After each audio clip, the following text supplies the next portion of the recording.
Buenas noches, Armando. El gusto es mío y un atento saludo a todos los televidentes. Cuéntenos cómo estuvo su participación. Entiendo yo que llegó a aclarar algunas dudas a los diputados, sobre todo en cuanto a este incremento en el presupuesto que ya decía el presidente de la República, Nayib Bukele, va a permitir reducir la brecha digital, entre otros temas. Sí, Armando, efectivamente este día estuve presente en la Comisión de Hacienda y Presupuesto de la Asamblea Legislativa para poder exponer y explicar el presupuesto de educación a los diputados de dicha comisión. Algo que yo comencé diciéndoles a los diputados fue que tras esos números hay un plan, hay un rumbo, hay un proyecto educativo, que no son simples números y que es necesario visualizar el tema de educación desde el concepto de política pública. La política pública educativa es necesario visualizarla en un corto, en un mediano y un largo plazo, porque cuando usted hace cuentas de cuántos años pasa un niño desde primer grado o desde parvularia hasta bachillerato, son varios años lo que hay que esperar para ver resultados. Por tanto, una de las peticiones que yo les hice a ellos fue tratar de mantener el tema de educación fuera de la polémica partidaria, político-partidaria, y mantenerla en la discusión de la política pública, porque de otra manera le hacemos mucho daño a educación. Como una discusión técnica. Siempre es una discusión política, pero de política pública, que nos interesa a todos, bajo el concepto de que todos somos responsables en el tema de educación, porque nos compete a todos. Es un sector que tiene tanta importancia y tanto impacto en la vida nacional y sobre todo en la perspectiva de las nuevas generaciones que en este momento están en las aulas, que es necesario que todos nos comprometamos a una discusión seria sobre el tema. Este presupuesto de educación solicitado para el próximo año es, escuche bien, de 1.320.4 millones de dólares y tiene una variación de 281.2 millones de dólares respecto al presupuesto del año pasado. Esto equivale más o menos a un incremento del 17.7% del presupuesto general de la nación.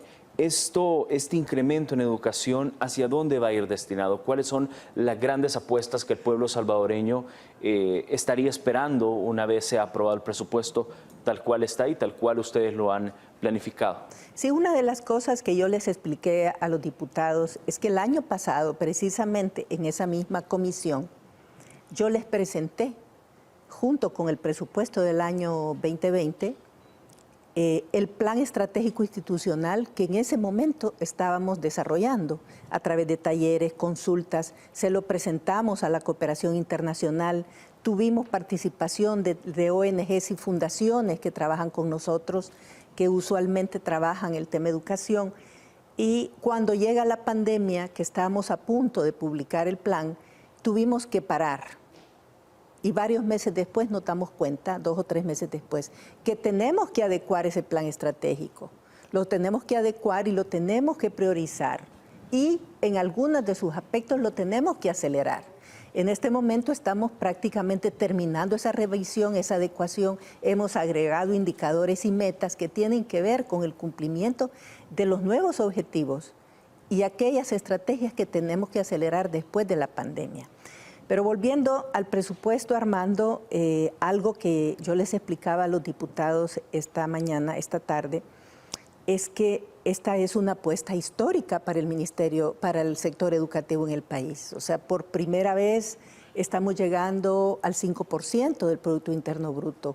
Y esta no es una apuesta solamente de un gobierno, es una apuesta de país. Y es así como lo debemos de leer, ¿verdad? Porque algunos de ellos me decían, sí, pero es que esto no tiene que ser una apuesta de un gobierno. En educación eso no puede ser, pero como gobierno tenemos la responsabilidad de sentar las bases y la pandemia nos ha dejado al descubierto una serie de realidades que en nuestro plan estratégico ya teníamos previsto atender, pero que ahora hemos tenido que acelerar y hemos tenido que cambiar las metas y los tiempos, como el tema de cerrar brechas importantes. En educación hay brechas históricas, hay deudas históricas. Por ejemplo, la brecha tecnológica, la brecha de conectividad. Y yo les explicaba también a los diputados que no se trata solamente de entregar computadoras. Tras la entrega de las computadoras, existe todo un plan y toda una apuesta articulada para poder impulsar una estrategia multimodal de enseñanza. ¿Qué significa esto? Que vamos a dar diferentes respuestas, vamos a poner a la disposición, y de hecho ya lo estamos haciendo desde el inicio de la pandemia, diferentes plataformas para la continuidad educativa. La parte de la brecha tecnológica, cerrar la brecha tecnológica, es una de las plataformas. Nosotros tenemos, por ejemplo, la radio, la televisión, las guías impresas, la plataforma de Google Classroom, y vamos a tener las aulas móviles. Le voy a explicar cuál va a ser el rol de las aulas móviles. El plan de conectividad y el cierre de la brecha digital es un trabajo que estamos haciendo con la Secretaría de Innovación de la Presidencia, y esto va a ir a través de 3 fases. La entrega de computadoras se va a dar a medida que estas 3 fases de conectividad vayan avanzando. En este momento hemos iniciado ya en la franja costera. ¿Por qué hemos iniciado la franja costera? Porque ahí está la inversión que gracias a Fomilenio se ha podido hacer en más de 218 centros educativos. Entonces esa franja va a ser la primera en conectarse porque es el dinero que tenemos en este momento. Pero dada el tipo de tecnología que con la Secretaría de Innovación de la Presidencia se ha logrado concretizar, que es la tecnología de emisión a través de lo que se llama TV White Space, se va a poder llegar y se va a poder extender la señal a más centros educativos. Estamos hablando de más de 300 centros educativos más en esa misma franja. Entonces, en 2021 van a comenzar con 14 unidades móviles. Las 14 unidades móviles están siendo montadas en este momento, y al principio de 2021 van a estar disponibles para atender todas aquellas zonas que todavía no van a ser cubiertas con la señal que le estoy mencionando. Por ejemplo, la zona central, pero sobre todo la zona norte, toda la franja norte. ¿Cómo es que van a funcionar, ministra? Es decir, uno se imagina que va, el aula móvil es un vehículo, entiendo yo, que va a tener servidores, computadoras, guías impresas para todos los niños. Es decir, estas unidades se van a posicionar en un lugar estratégico dentro de una zona donde no hay acceso a Internet, y ahí es donde van a estar trabajando. ¿O cómo va a ser el movimiento de estas aulas móviles? Tenemos que diseñar rutas, Armando, rutas por las cuales vaya el aula móvil en función de la necesidad de la señal y de poderle llevar las otras plataformas a los alumnos, y en función de la evolución de ese trabajo de conectividad de la red nacional que le menciono, ¿verdad? O sea, en el 2020 hemos iniciado con la franja costera. En el 2021 vamos a atender toda la franja central y nos vamos a dedicar a atender la franja norte con 2 estrategias. La estrategia que acabo de mencionar de las aulas móviles y la estrategia de ubicar servidores en los centros escolares y en las aulas móviles para que las computadoras de los alumnos puedan ser cargadas. Pero para esto necesitamos dotar de computadoras a los alumnos, ¿verdad? Entonces, es ahí el desafío que tenemos, que es necesario que vayamos progresivamente. Muchas personas creen que la entrega de las computadoras, tal como nosotros la hemos planteado, es una simple entrega de una máquina.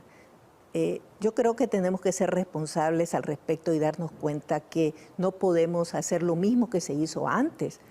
En este momento, por ejemplo, no podemos nosotros contar con el equipo que ya se entregó en años anteriores, porque se entregó de esa manera poco planificada, donde se entregó en una zona una cantidad de computadoras de un tipo, en otra zona de otro y en otra zona de otro, dejando en el aire el proyecto pedagógico, el proyecto educativo, que es lo que está atrás. Es decir, hoy van a ser computadoras unificadas, todos van a tener los mismos estándares, van a ser iguales y se va a entregar a todos los alumnos. Eso es lo que estamos tratando, de unificar el tipo de computadora. Sin embargo, los niños más pequeños tienen necesidad de cierto tipo de máquina. Para ellos una laptop muy grande no es práctica. Sin embargo, el sistema operativo debería ser el mismo. En este momento tenemos diferentes tipos de sistema operativo, diferentes tipos de máquinas, y para acompañar el soporte técnico de un desorden tal realmente es complejo. Este presupuesto también incluye una importante cantidad de inversión en todo el tema de infraestructura. ¿De cuánto más o menos se está contemplando para el presupuesto 2021 el tema de infraestructura, remodelación de escuelas, todo el tema de equipamiento y, por supuesto, crearle las mejores condiciones a los niños y a los jóvenes que se encuentran en la red pública de Sí, educación? Armando, la principal apuesta es el cierre de la brecha tecnológica, que son los 214 millones. Ahora bien, en esos 214, como les explicaba yo a los diputados, no solo va la dotación de las computadoras, de la mano del plan de conectividad, sino que también va el fortalecimiento y ampliación de nuestra planta de ensamblaje y mantenimiento, puesto que tenemos que estar preparados y tener los elementos técnicos y el recurso humano suficiente para darle mantenimiento y atención a todas esas computadoras que se van a entregar. De hecho, usted sabe, los profesores, los maestros ya tienen su computadora, se las estamos entregando y esperamos terminar de entregar esas computadoras pues entre diciembre y enero, las de los maestros. Hay importantes avances en este presupuesto en cuanto también a la capacitación de maestros. ¿Qué se viene dentro del presupuesto 2021 para el rubro de maestros? Siempre tenemos para el rubro de maestros 5 millones de dólares, pero de otros rubros, desde el rubro de tecnología, de ciencia y tecnología, también podemos echar mano para la formación de los maestros. Afortunadamente tenemos capacitado casi el 85% de los maestros en la plataforma de Google Classroom y eso nos está facilitando la vida porque podemos abarcar grupos muy grandes de maestros que antes no se podía hacer. Los tenemos a todos conectados con un solo correo electrónico, lo cual antes no existía. O sea, tenemos a los 44,000 docentes al alcance de un correo. Inmediatamente les llega a todos. Tenemos al 85% ya en el uso de la plataforma Google Classroom y eso nos está facilitando el poderles llevar las herramientas que van a necesitar ellos para el regreso a la escuela de los niños. Por supuesto. Gracias por continuar con nosotros. Seguimos charlando con la ministra de Educación, Carla Hananía Varela. Estábamos hablando precisamente antes de irnos a la pausa, estábamos hablando de este apoyo que está dando el gobierno de El Salvador a nuestros hermanos de Guatemala. Y usted me hacía un comentario, ministra, me decía, qué bien se ve poder apoyar a los hermanos guatemaltecos. Qué bien se ve y qué bien se siente ver el agradecimiento. Yo quiero felicitar al presidente y a todo el equipo que ha hecho esto posible, puesto que es de esta manera que se construye Centroamérica, con hechos concretos y se unen los pueblos. Claro. Y realmente se llena de alegría y de emoción el corazón de ver las manifestaciones de la gente en Honduras y en Guatemala, Armando. Sí. Creo que esto es algo que debemos de apreciar. Hay algunos comentarios en redes sociales y sobre todo partidos de oposición donde decían y cuestionaban esta ayuda y decía, bueno, ¿por qué se está dando esta ayuda si realmente también se necesita en El Salvador? ¿Cómo percibe usted este tipo de comentarios negativos para este tipo de acciones humanitarias de países donde realmente se necesita el apoyo? Mira, Armando, estamos entrando en un momento de la vida política del país donde ya es difícil dialogar, ya es difícil explicar, porque todo es mal interpretado, todo es visto con los ojos políticos, ya no hay autenticidad sobre los análisis. Yo lo veía hoy en la Asamblea Legislativa y me daba un poco de tristeza ver que a pesar de que yo estaba explicando las cosas, era como que si estuviese hablando al aire, porque después venían unas preguntas sobre lo que yo acababa de explicar y decía, bueno, pero estos diputados no estuvieron aquí presentes hace 15 minutos. Entonces hay ya una una tendencia, lamentablemente, a cuestionarlo todo y a cuestionarlo también de mala manera, porque realmente este tipo de actos solidarios, humanitarios, nadie los puede cuestionar. Y no, tampoco podemos decir que aquí no se están haciendo. O sea, el salvadoreño desde el principio de la pandemia está recibiendo el apoyo del gobierno y lo sigue recibiendo, sobre todo aquellos más pobres y más impactados por la pandemia y también por las lluvias.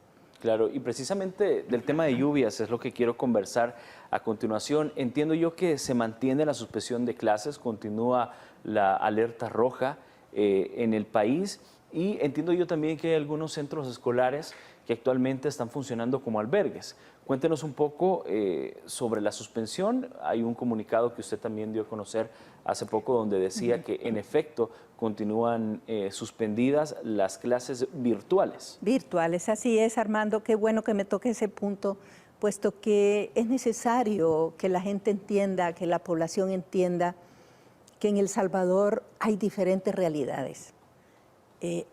Habemos algunos que tenemos el privilegio, gracias a Dios, de contar con un techo estable, de tener una televisión, de tener los 3 tiempos de comida, de tener una conexión de internet estable, de tener a nuestros hijos en centros educativos donde existe todos los mecanismos y todas las medidas de seguridad y todas las posibilidades de conectividad.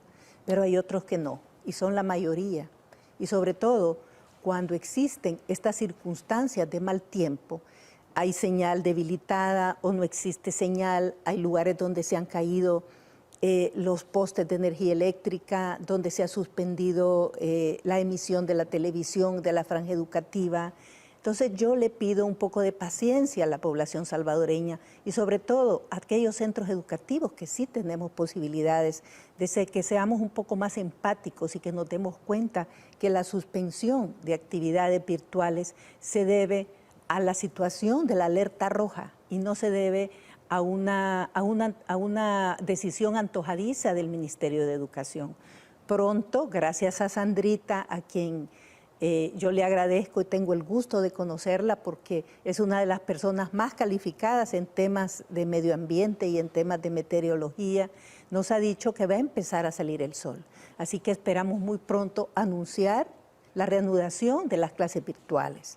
Solo le pido a la población y a todo el sector, sobre todo el sector privado, un poco de paciencia y un poco de solidaridad y empatía con nuestros hermanos salvadoreños que no tienen muchas de las comodidades que nosotros tenemos. Por supuesto. Y también algunos centros educativos, escolares, han funcionado como albergues y están siendo, y han sido adecuados precisamente para poder albergar a estas personas que por motivos de fuerza mayor o porque viven en medio de la vulnerabilidad tienen que estar en un albergue.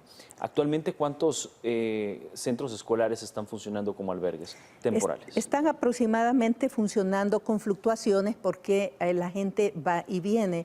En este momento hay albergues que comienzan a vaciarse, pero tenemos alrededor de 25 a 30 centros educativos que sirven como albergues. Recuerde que hay otros albergues de otro tipo que no son centros educativos, pero en esto sí quiero hacer nuevamente un reconocimiento a todo el trabajo articulado del gobierno, ¿verdad? No es que nosotros no queramos echar flores, pero es por primera vez desde hace mucho tiempo, o quizás es la primera vez en el país que hemos actuado de manera preventiva. Y es gracias a esta actuación rápida y oportuna que no hemos tenido más desgracias como han habido en Guatemala y en Honduras. Hemos trabajado en identificar rápidamente aquellos centros educativos que pueden ser albergues y se han equipado con una rapidez impresionante gracias a los jóvenes de INJUVE, al CONNA, al ISDEMU, al despacho de la primera dama, en fin, a todas las carteras que estamos trabajando articuladamente. Y veíamos imágenes precisamente para que tenga una idea el pueblo salvadoreño del trabajo también articulado que está haciendo. Ahí está, de hecho, supervisando hasta la comida, los frijolitos, ministra. Ahí vemos que también está entregando algunos paquetes educativos y también vemos que está dando instrucciones a la gente en la zona, inspeccionando lo que usted ya decía, que realmente se cumplan y exista también todo el tema del distanciamiento social y viendo todo el tema de los catres, ministra. Sí, los camarotes los armaron los jóvenes voluntarios de INJUVE. Son camarotes, bueno, con buenos colchones, con buenas colchas. La alimentación ha estado lista, el agua ha estado preparada antes de la llegada de los albergados. Normalmente lo que antes se hacía era reaccionar. Gracias a Dios, pues esta tormenta, sus características, el tiempo de su evolución nos ha permitido articularnos con el debido tiempo, pero además estamos aprendiendo, ¿verdad? Esta es ya la tercera emergencia de este tipo que este gobierno enfrenta. Así es que vamos mejorando, Armando. Por supuesto. Hay muchas personas también y sobre todo alumnos de bachillerato que están a la expectativa sobre la prueba Avanzo, que recordemos, esta sustituye a la prueba de aprendizajes y aptitudes PAES. Entiendo yo que también se ha reprogramado por el tema de las lluvias. Así es, debido a la alerta roja, reprogramamos la prueba Avanzo para la próxima semana. Esta semana, si el tiempo nos lo permite, esperemos que sí, de acuerdo a los pronósticos de Sandrita, vamos a hacer otro ensayo. El primer ensayo, en el cual se conectaron más de 50,000 alumnos, ha servido de mucho para probar el sistema, para probar la resistencia del sistema, para que los alumnos se vayan familiarizando con la plataforma. Pero la prueba en sí está programada del 17 al 20 de noviembre, Armando. El 17 de noviembre se realizará en Ahuachapán, Santana, Sonsonate y La Libertad. El 18 en San Miguel, Usulután, Morazán y La Unión. El 19 en San Salvador y el 20 en Chalatenango, Cucatlán, Cabañas, La Paz y San Vicente. Si usted se da cuenta, Chalatenango, Cabañas, Cucatlán, La Paz y San Vicente son de los departamentos que más golpeados han sido por la lluvia y sigue lloviendo. Lo decía Sandrita hace un rato en el corte, que hoy ha llovido todo el día, ha llovido en diferentes zonas del país. Claro. Y existe todavía alto riesgo de deslizamientos, de derrumbes, porque la tierra está frágil. Entonces, mal haríamos nosotros en continuar con nuestras actividades cuando a lo mejor tenemos maestros, tenemos centros educativos, tenemos condiciones de conectividad en estos departamentos que no son los óptimos. Y para nosotros es muy difícil decir, ustedes, un grupo de centros educativos pueden funcionar y ustedes no. Es complejo eso. Nosotros tenemos que trabajar en términos más generales. Claro, y sobre todo hay algunas escuelas que también están localizados en zonas un poco vulnerables, entonces sí es muy válido el llamado a la empatía que hace la ministra. Por cierto, más adelante vamos a estar actualizando cómo están las condiciones del tiempo con Sandra Yanira Martínez. Vamos a hacer pausa, ministra, la siguiente pausa de esta entrevista, pero antes quiero compartir con ustedes las siguientes imágenes, y es el recibimiento que dan los hermanos hondureños precisamente sobre esta ayuda que ha dado el gobierno del presidente Nayib Bukele, el gobierno de El Salvador, a nuestros hermanos hondureños. Esto es la forma de cómo ellos recibieron, con carteles, con banderas, con mucha alegría, todos estos paquetes alimenticios que da el gobierno de nuestro país para nuestros hermanos hondureños. Sabemos que también ellos se la han pasado bastante mal. Ahí vemos en el video de mucha alegría, tomando fotografías, saludando y revisando precisamente cómo va transitando esto. ¿Cómo percibe usted, ministra, antes de irnos a la pausa, estas imágenes? Es decir, ¿cómo lo traduce usted la alegría de esta gente? Es inspirador, Armando, y es una de las cosas más emocionantes que yo he visto en los últimos días. Esta manifestación de agradecimiento y al mismo tiempo de solidaridad. Como le decía hace un rato, esta es la manera más concreta de construir una sola Centroamérica, porque al final los países están compuestos por la gente. Es nuestra gente la que compone nuestros países. Y usted puede ver ahí, en unas circunstancias de dolor, no hay distancias, no hay diferencias. Sí, sin duda. Muchísimas gracias, ministra, por esa opinión. Vamos rápidamente a la pausa y regresamos charlando con la ministra de Educación. Todavía tenemos algunos temas pendientes. Ya venimos. 8 de la noche con 54 minutos. Gracias por continuar con nosotros. Seguimos hablando con la ministra de Educación. Y hay un tema bien importante también que queremos conversar con ella, y es que hoy usted reaccionó, ministra, a una publicación de un periódico digital y aclaraba algunas situaciones, y queremos compartir a continuación el tuit que usted escribió. Y es algo que también reaccionó el presidente, y es lo que dijo a continuación. El presidente de la República reaccionó a su tuit donde usted desmentía rotundamente que se haya allanado las instalaciones del Ministerio de Educación. Usted dice: hemos administrado los recursos del Estado con transparencia y eficiencia. Pido a quienes difundan información falsa que corroboren primero lo que publican. Y a esto respondió el presidente de la República, y vamos a leer lo que dice. Pero ellos dicen que hacen periodismo independiente y veraz. Al menos los panfletos sirven para madurar aguacates o limpiar las gracias de las mascotas. El Faro, entre paréntesis, y Amigos, se convirtieron en sitios web con contenido de oposición. Si quedaba algo de periodismo, ahí se fue.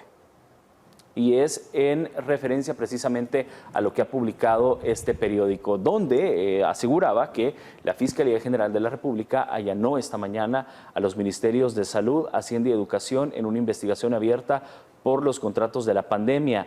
Y ahí detalla precisamente alguna información este periódico digital. Usted lo desmentía, ministra. Sí, Armando, la verdad es que yo me entero con estupor de la manera superficial con la que se manejan ciertas informaciones en este país en el marco de hacer daño, con el objetivo de hacer daño. O sea, se maneja información falsa. Primero aclaremos que los allanamientos, y esto la población lo tiene que tener claro, los allanamientos no son acusaciones ni son demostraciones de culpabilidad. Y en este sentido, el hecho que a mis colegas ministros ha llegado la Fiscalía a hacer un allanamiento no significa que están condenados por haber trabajado de una manera poco transparente. Eso es lo primero. Y segundo, que hay que decir la verdad, a dónde llegaron y a dónde no llegaron, ¿verdad? Independientemente de lo que significa un allanamiento, es una investigación. O sea, una investigación que puede tener diferentes resultados. Y no tengo dudas de la motivación política que hay atrás de estos allanamientos. Pero por lo menos tengamos la decencia de decir la verdad, de antes verificar la información que vamos a divulgar. Porque en este momento se ha armado un revuelo sobre los famosos allanamientos, cuando, o sea, es como cuando a alguien se le dice: usted está acusado, pero no, todavía no se sabe si de lo que lo están acusando es cierto o no es cierto. Pero ya en este momento, a través de las redes, se ha acusado y se ha condenado al mismo tiempo. Y yo creo que estamos tal vez terminando de incendiar el país con un ambiente poco propicio. A mí me da mucha tristeza, Armando, ver que a mis llamados de mantener la ecuanimidad y mantener el tema de la política educativa en términos de política pública no se logra entender. Y no se logra entender, y al mismo tiempo se le hace un daño terrible a la población, porque no se apoyan las iniciativas que tienen como único propósito sacar adelante el sistema educativo, cerrar las grandes brechas históricas, sino que se tiene como objetivo hacer daño. Yo creo que no se vale hacer daño cuando no hay pruebas. Es decir, que ha mentido cuando dijo que había llegado al Ministerio de Educación. Por supuesto, sí. Yo he estado, para lo único que salí fue para ir enfrente del Ministerio a la Asamblea Legislativa.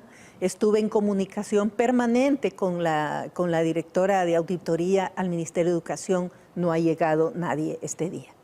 Ok, es importante siempre aclarar este tipo de publicaciones, dada estas situaciones que se presentan. Importante aclaración la que daba a conocer hace un par de segundos la ministra de la vulnerabilidad del país continúa. El cielo todavía, el suelo se encuentra bastante húmedo, hay vulnerabilidad en algunas zonas, la alerta roja continúa. ¿Cuál es el llamado, ministra, que le podemos hacer a la gente hoy con estas lluvias que ya tuvimos y obviamente las que vamos a experimentar según los pronósticos de nuestra meteoróloga? Si hemos podido ser previsores en esta tormenta ETA, sigámoslo siendo. El llamado es a ser precavidos. Para el sector educativo, recuerden que solamente nos falta una semana de clases, prontamente vamos a terminar, vamos a entrar en un periodo de receso, de descanso, de vacaciones, para prepararnos para un nuevo año 2021 muy importante, también muy lleno de desafíos debido a lo que hemos vivido en el 2020. Ok, de acuerdo.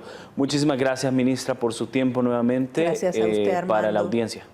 Muchas gracias. A Sandrita también Un placer. por haberme enseñado. Un placer, este buenas día. noches. Todos los días aprendemos con Sandrita. Sandrita, muchísimas gracias nuevamente. Gracias, un placer, buenas noches. Por Buenas supuesto. noches. Y muchísimas gracias a todos ustedes también por la sintonía. Recuerden siempre estar pendientes de nuestras redes sociales. Estamos colocando información constante, además de todo lo que está pasando con esta ayuda humanitaria que ha enviado el presidente de la República, Nayib Bukele, a Honduras y por supuesto a Guatemala.